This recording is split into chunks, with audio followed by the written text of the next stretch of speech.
we've read so far, even more so than Frankenstein. And it's 100% because of, like, the murder nuns. Like, they are so evil that a young mother decides she would rather drown herself in a frozen river than go back into the murder nunnery to find her missing child. Like, that's how evil they are.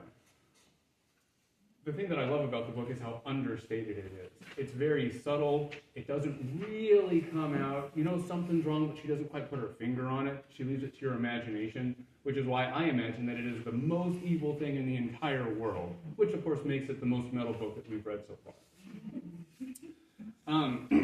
It would be really easy, I think, to miss just how awesome and metal that is, which is why I did myself up in all black for the occasion and shot a little bit for goth, which is a look that I don't normally go for. If you're wondering why I also did like super femme, it's because I'm not just evil, my darlings, it's also because I'm fabulous. So the one other thing that I really want to draw your attention to is that when Furlong has a chance to go check out the most evil nunnery in the entire world, the only thing that the author really makes it a point to tell us about that he sees in there is his own reflection. And I find this to be really weird and incongruous. Like, why is the moral good guy seeing himself in the most evil place in the world?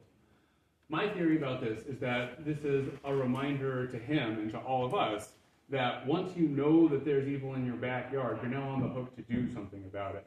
Very much the easiest way to let evil win is for good people to sit back and not do anything, kind of a thing. I think that's the big moral point of the story. The big question that she asks us, though, is why is it that people don't actually do that?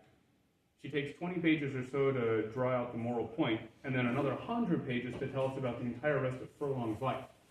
And I think the reason for that is because she's empathetic to all of us who don't do that. Furlong has 5 kids and a wife, and he's trying to figure out how he's going to get her some new windows, and he's got to deal with his boss, and then with his coworkers, and then he's got to make his own deliveries, and it's cold out. And in the midst of all of this, a nasty moral quandary falls right into his lap, right? Is he supposed to just drop his entire life and deal with this? That's the same question we all get asked all the time. Now, the author does answer it for us. She says, yes, you absolutely should, and if you don't, you're going to get murder nuns. Do you want murder nuns? But she is also empathetic. She looks at us and says, I get it. You're a dad. You've got 5 kids. You've got a household to run. You've got a job. You've got other stuff that you were already thinking about, and you don't necessarily know what's going on. So the book then is an exploration of that and an encouragement that in the midst of all of that, you should still do your best to find the way to do whatever the moral duty is and whatever the good thing is. So this song is called Look in the Mirror because I got a lot of symbolism out of the mirror idea.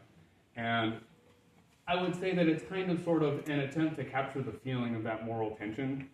We'll see if it actually does that or not. It's also me trying to write something that would be sort of kind of metal on an acoustic guitar. So, good luck, right? It's about to get all dark and emotive in here. So I guess I'll say one funny thing just for a tension breaker. A little bit of balance. My second choice, if I hadn't written this song, was going to be rewriting the words to Come On, Eileen. Because, you guys remember that scene where Eileen is all you should probably just let this one go. And Furlong's like, okay, but that could have been like our girls. And she's like, yeah, but it wasn't. And he's like, it could have been though, right? She's like, yeah, but it wasn't. Now get back to work. My windows aren't going to buy themselves, buddy. Well, I found myself sighing loudly and going, come on, Eileen. So, kind of low-hanging fruit, right? That was my second choice if I hadn't written this song. So, okay, and back to serious mode, everybody.